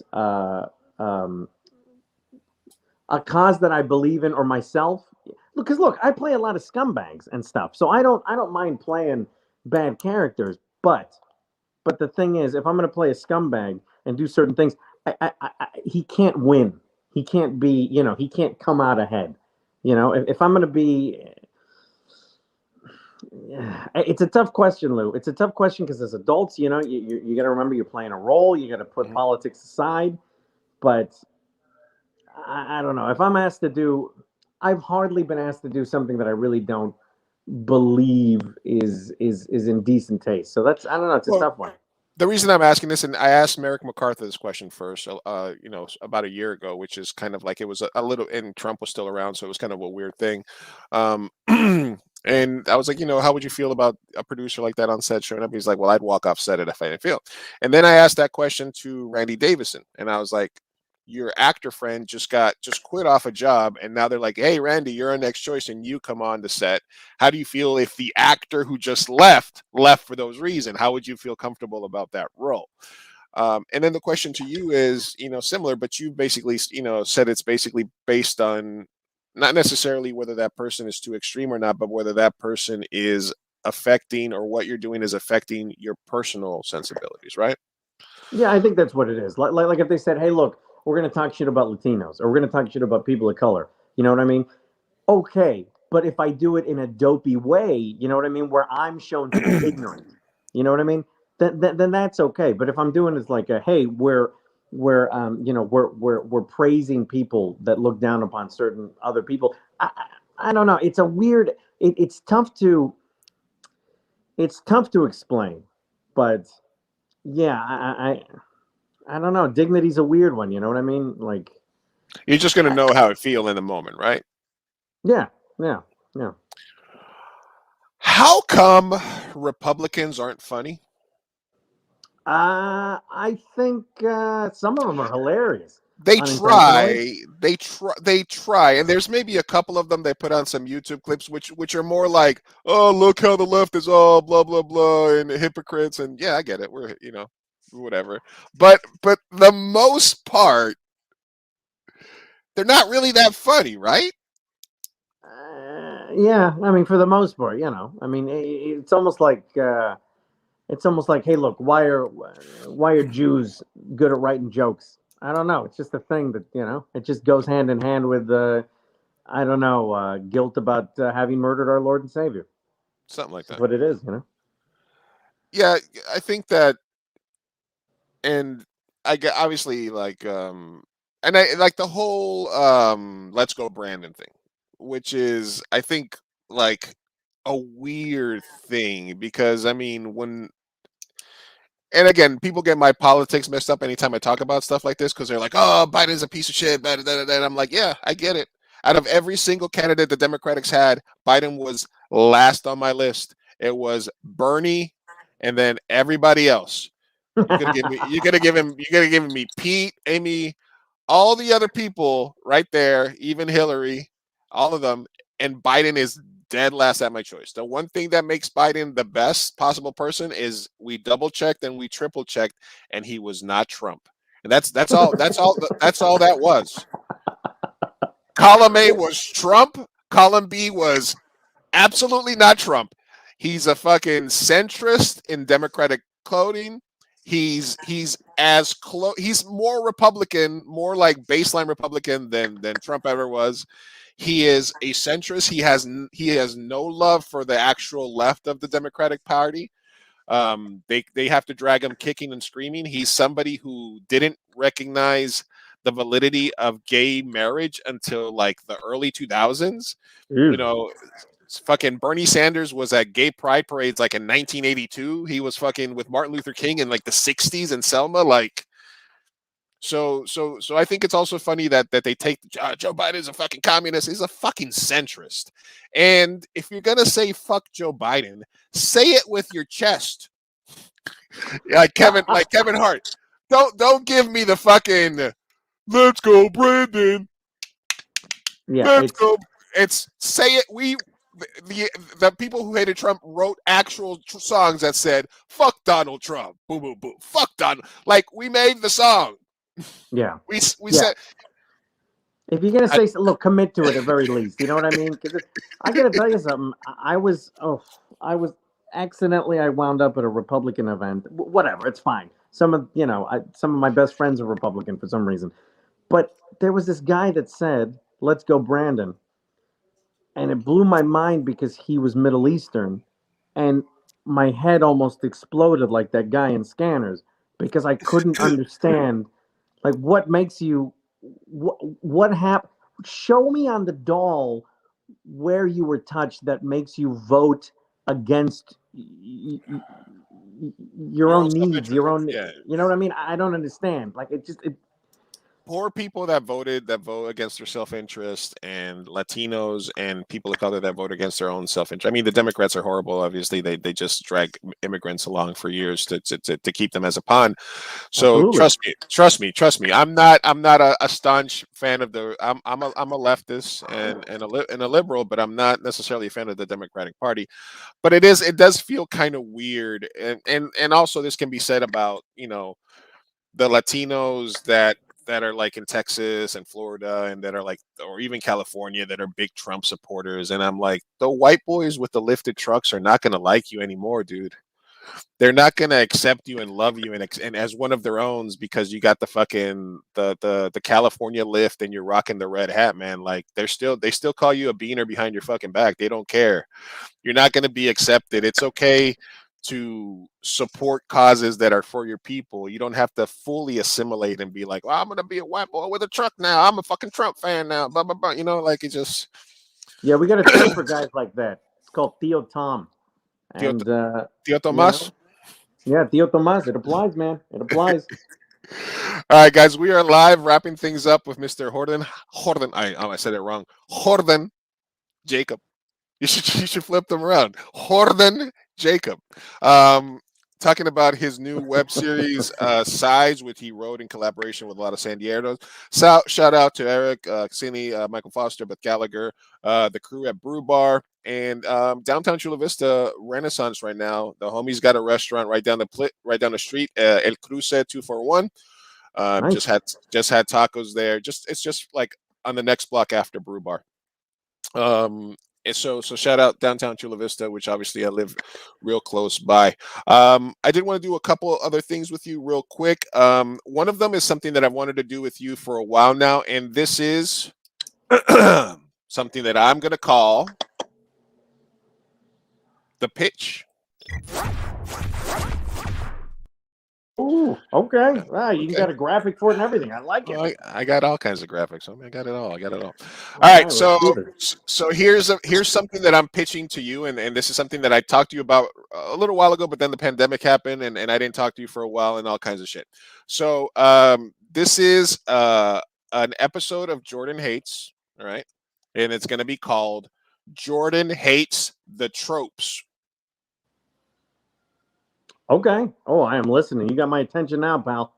And like I said, I had sort of outlined this, and I sort of talked to you briefly about it. But so the way it starts off is me and you are in what appears to be a scene from a dramatic movie with like one of those typical movie gangsters that like kills one of his own henchmen for no fucking reason, right? And then me and you are sort of part of the scene, and we're like, oh man, dude, why would anybody work for this guy? And then we start talking, and it's like, I really fucking, and then it's like, I'm glad I agreed to this, and blah blah. And then I spring to you that we're in an episode of your show, and it's called Jordan Hates the Tropes, but it's spelled like troops. So then you're like, so basically you feel, wait a minute, I don't hate the troops, like I support the troops, but then it would just kind of evolve into us going from scene to scene of different kind of things, like different movie tropes, like two people in the front of a car and the guy that's driving is having a conversation, but he's never looking forward, they're just sitting there talking like this, stuff like that. And then it would kind of go on from there. I got it. I'm going to have a bag of groceries, and there's going to be at least one French bread sticking out of it. A baguette. It's going to be good. It's going to be good. I love it. What are you? Let me know in the comment section, guys. What are some of your favorite movie tropes or most hated movie tropes? Then we'll see if we can incorporate it into it. Anyway, that's my pitch. I want to do an episode of that eventually with you. I don't think it would take too much to do it, but I think it would be cool to sit down and collaborate with you on something like that. I'm all about it, buddy. I love it. I love it.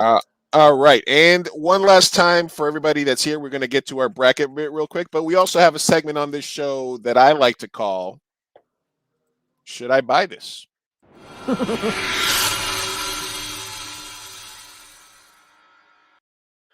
Should I buy this?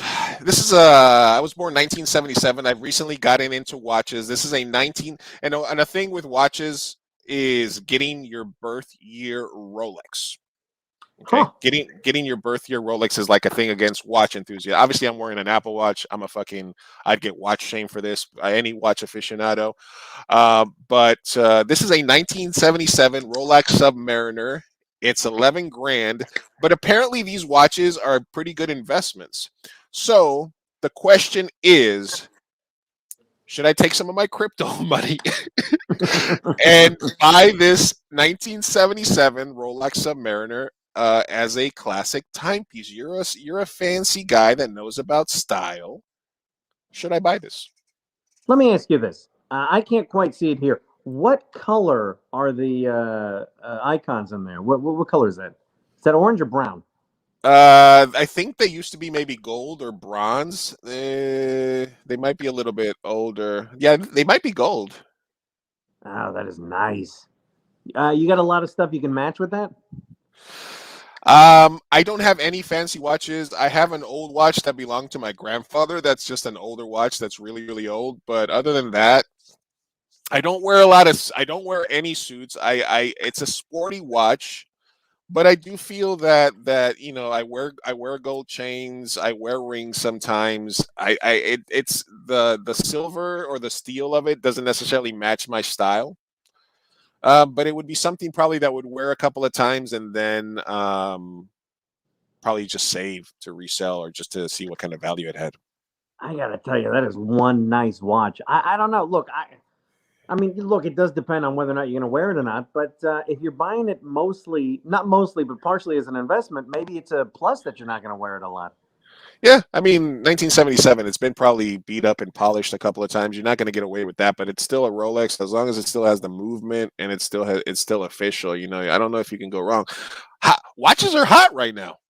Yeah, absolutely. Yeah, they're making a huge comeback. I'm telling you. When I went to go get this for $10 at the Walmart, they had a whole bunch of other brown watches, and they all looked decent. I had another brown watch that had these little knobs inside. They didn't do anything. They were just stickers.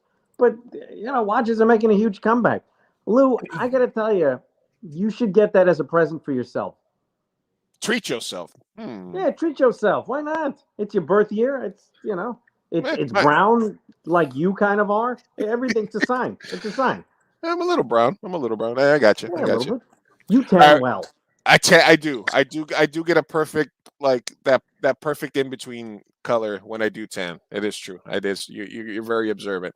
All right, so we're wrapping things up with Mr. Jordan Jacobo. Want to just give a shout out real quick to our sponsors that are new to the show. Let's hit them with a brand logo. And the 2 a.m. Burrito podcast is sponsored by, where did I lose the fucking? Okay, here it is. Is sponsored by Mestizo Coffee. Go to mestizocoffee.com and you'll be able to get single batch, single origin, organic, 100% real, 420 the tonic. I have a bag of it right fucking here. Just got delivered to my house. You need to grind it up. Don't be if you're a coffee snob, single origin, organic, company is run by Latinos. It's not like one of these companies that tells you it's single origin coffee from Nicaragua, but it's a big fucking corporation that goes down there or fucking goes to Colombia or Peru and takes advantage of the people. They're actually doing stuff for the community. It's run by Mexican people and Colombian people in Los Angeles. They do mixes and collaborations with hip hop artists. Black, brown. They have a flavor called Black Love. They have dark roast. They have another one called Mestizo LMNO. The one I'm drinking right now is called the Tonic 420 in 1 Colombian single origin coffee. They are a brand new sponsor to the podcast, to the stream. If you go on and buy some coffee, use the code Big Chief, all one word, 10% off. And not only that, they got merch. They also got merchandise. They got shirts. Yo no hablo. I like this one. They have coffee. They have this cool Faith hoodie here. They have the coffee sweater here. They have different products. 10% off merch, 10% off all the bags of coffee. You'll be supporting a good company. It's kind of like, our age group, etc. They've been very kind to us, and they're a new sponsor of the show. 10% off if you use the code Big Chief. Had to give them another plug because they're helping us out, and I want to kind of collaborate with people and help them out. If you have a Latino, Latinx owned business and you'd like to advertise it on our stream, no charge, just hit me up. I'm trying to help the community out as well. And let's see what kind of tropes came in. Olivia says, buy the watch. I will buy the watch, Olivia. Hochleim says, wait, let me explain instead of actually explaining. Martha! Yeah, spending the time to say not saying the thing and instead saying, I got to tell you a thing instead of just saying the thing. That is the right. Why did you say that name? Martha! And then Cyro, who's I'm 100% sure she put either wine in her Cheerios or she's trolling. She says make a movie instead. You're very biting today with your commentary, Cyro. I still love you though. So long night, huh? Jeez. I'm gonna put a little wine in my Cheerios and talk shit to Lou. That's all right. It's all right. All love to the EMF crew. You can catch us when we play video games together sometimes. All right, Mr. Jacobo, we've talked about the Sides of Web series. We talked about Jordan hates, Jordan loves, your career and your life as a personality. We've gotten some hot takes from you. Everybody go check out the Sides web series. But there is one last thing that I do with all my guests, and that is something that I like to call the bracket bit. Oh, sweet. Okay. I don't know what it is, but I'm into it.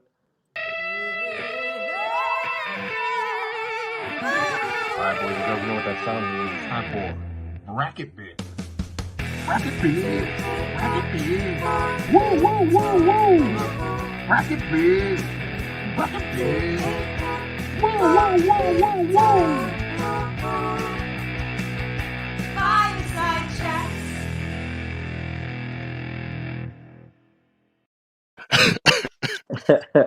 I'm enjoying your reactions to the bits and to the graphics. I'm glad. Pretty good. Very lively. I'm glad you enjoyed it. Okay, and Cyro was clarifying that instead of spending the $11,000 on a watch, that I should make a movie instead. So okay, all right. I take back my wine in your Cheerios commentary. Then that's fine. That's actually not a bad idea because I can make a movie for $11,000 forever. All right, Mr. Jacobo. Bracket Bid is created to cause maximum pain. I resisted to urge to call this stream Jordan Hates Streamers or Jordan Hates the Lou Martinez podcast because that's lame. But you are a man whose primary claim to fame in the internet streets is your show, Jordan Hates. But the question remains,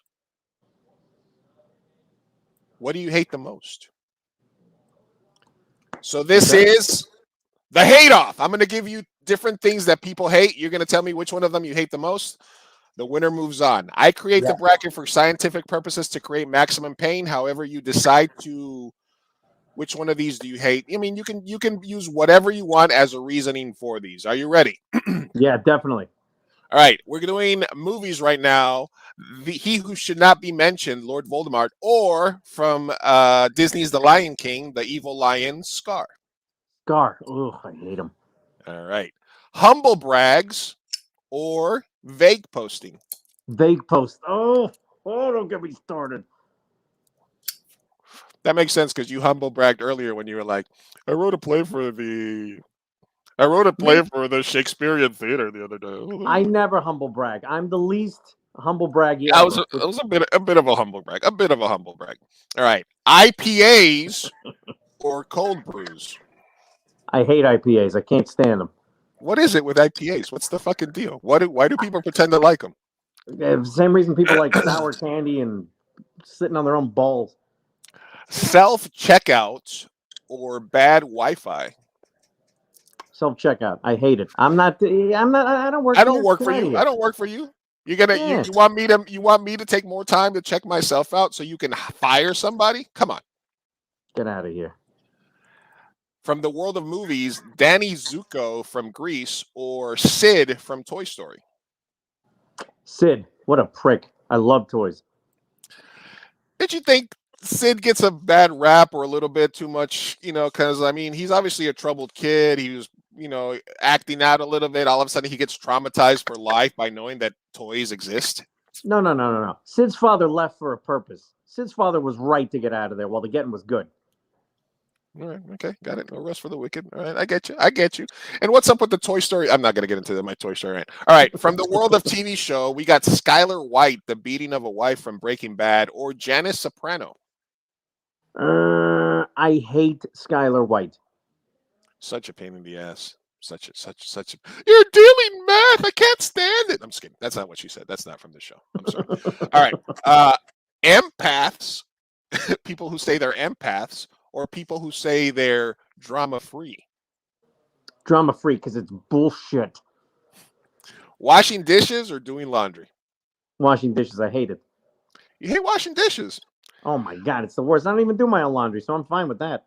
No, I think that one of the biggest life cheats or life hacks that you can do is the drop-off, pick-up laundry. I mean, you collect your laundry, you drop it off, you pay somebody, they buy the soap, they wash your shit, they fold your shit, they give you your shit back folded in a bag.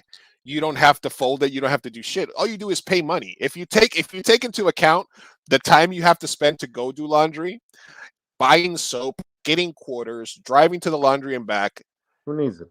All you do is pay 15% more of what you would spend, and you save 2 hours of your life. So I don't even do that. I just go to my parents' house. I get a nice meal. They wash my clothes. It's nice. That's why I still talk to them. Also would have worked being privileged to have somebody to do your laundry. But in terms of life hacks, You're wrong on that one. People who overshare on Facebook or people who meme blast continuously. Overshare. Ooh, it's a tough one though. This one hurt. Mosquitoes or traffic. Traffic. So if you could get rid of traffic or mosquitoes, you'd get rid of traffic. Here's the thing: I can kill mosquitoes. I can't kill traffic. I would, would that I could. True. Wet socks or tight shoes. Tight shoes. Oof. Ramsay Bolton or King Joffrey. This is a Game of Thrones bracket. Oh, King Joffrey, that piece of shit. People hate him so much they hate the actor. Oh, absolutely. I think he took a break from acting, and rightly so. I don't want to see him. Bumper sticker people, and this could be both people that have all the Biden stickers or people that have all the Greenpeace stickers or people that have their Subaru with all the mountain peaks that they went. If somebody is that's a big red flag. Bumper sticker people are a big red flag. Or indie filmmakers who pay in exposure. Ooh, bumper stickers, because I've paid in exposure. And I know it's not right. I know it's not cool, but here we are. Here we are. Also not on the list, people who use a Zippo lighter. Ooh. Ooh, I don't know. It's still classy. It's still classy. Especially when you can do the tricks with it. All right. Nice.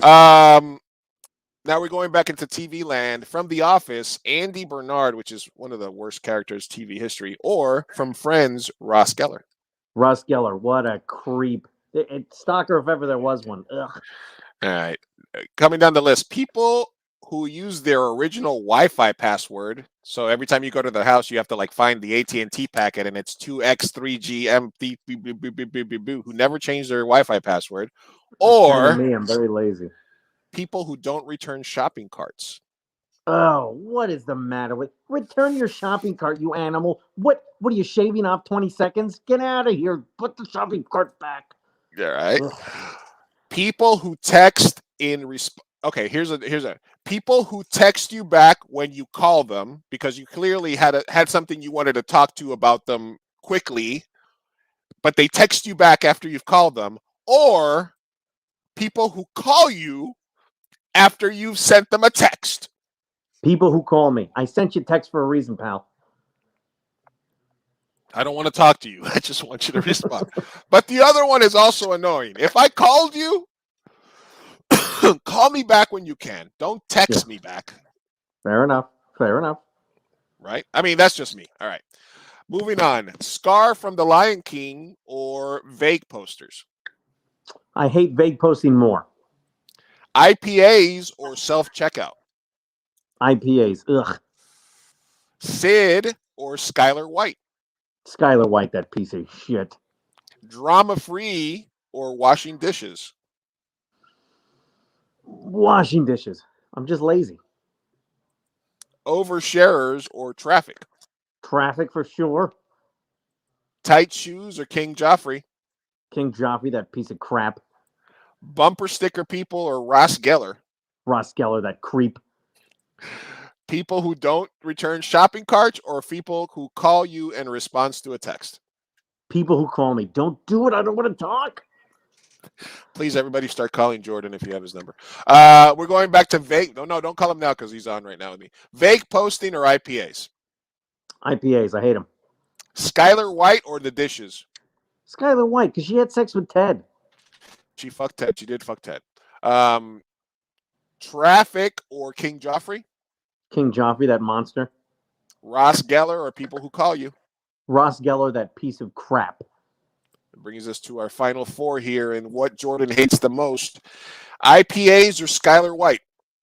Skylar White. I hate her. The hipsters. I don't know what they were thinking with the IPAs. Fucking Dominic was like, this is real hoppy. And I was like, what kind of fucking idiot are you to use that phrase? It's real. You don't get it, Lou. It's real hoppy.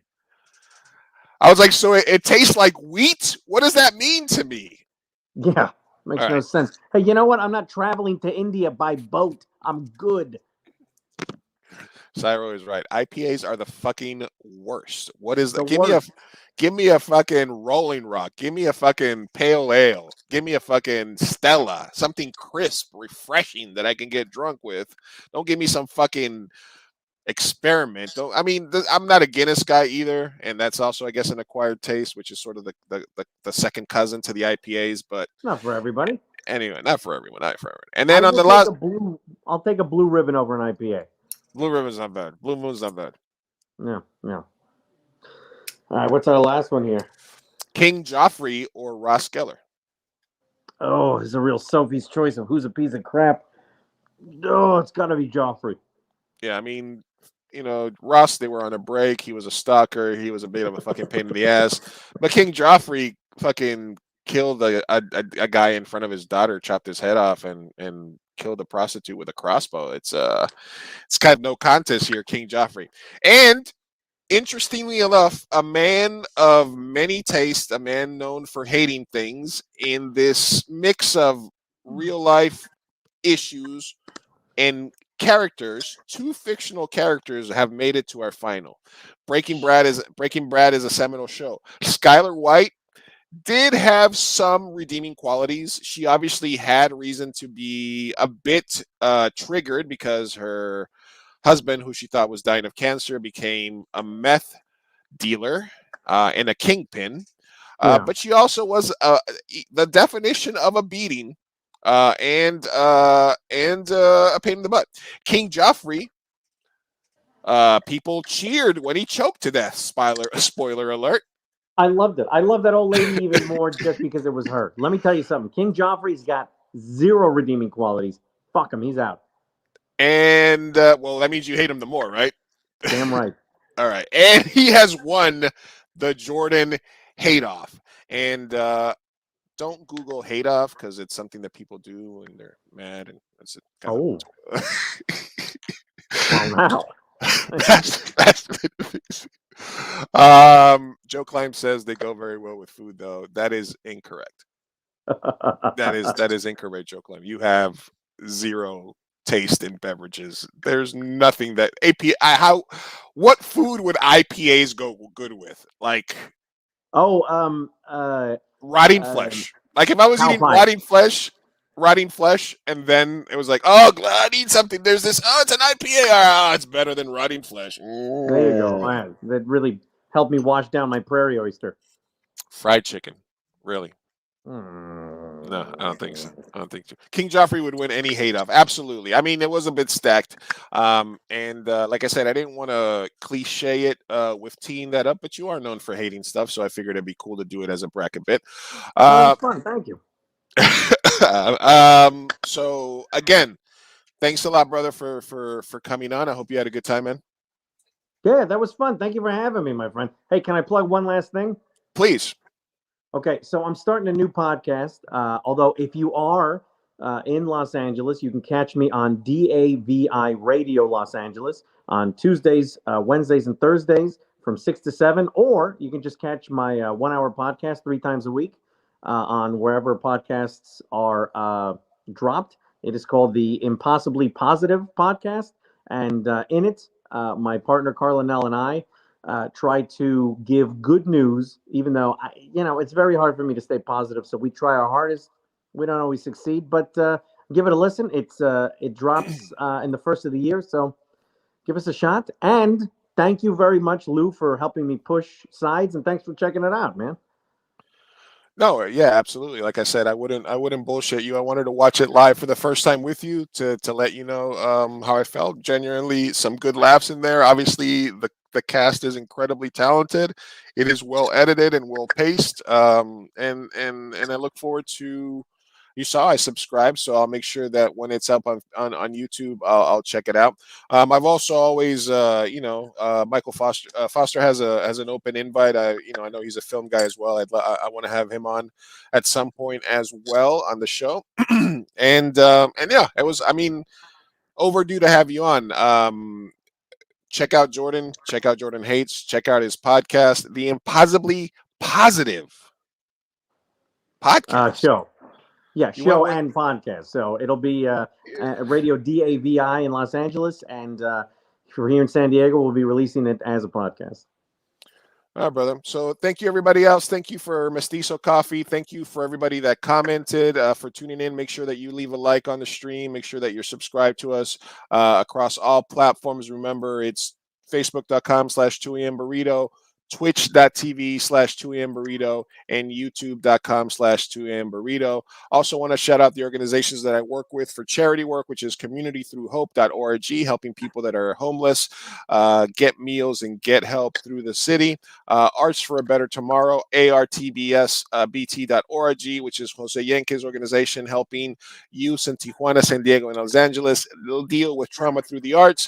WeSaveThePuppy.org, helping people with medical costs for their pets. And as always, I'm also, as people know, a proud curator and programmer for this year's San Diego Latino Film.com. I got to talk to you about that also. Getting sides in there possibly. You can always check us out, Big Chief, at 2amburrito.com, where there's a lot of plugs, at 2amburrito.com, where you can catch all our shit. And one last thing, my modest goal is this year, if you guys are on Twitter, is to hit 1,000 subscribers or followers on Twitter. We're at 925 as of this morning. So look for Big Chief Burrito on Twitter if you're on there. Whew! It's been a minute since I've done this.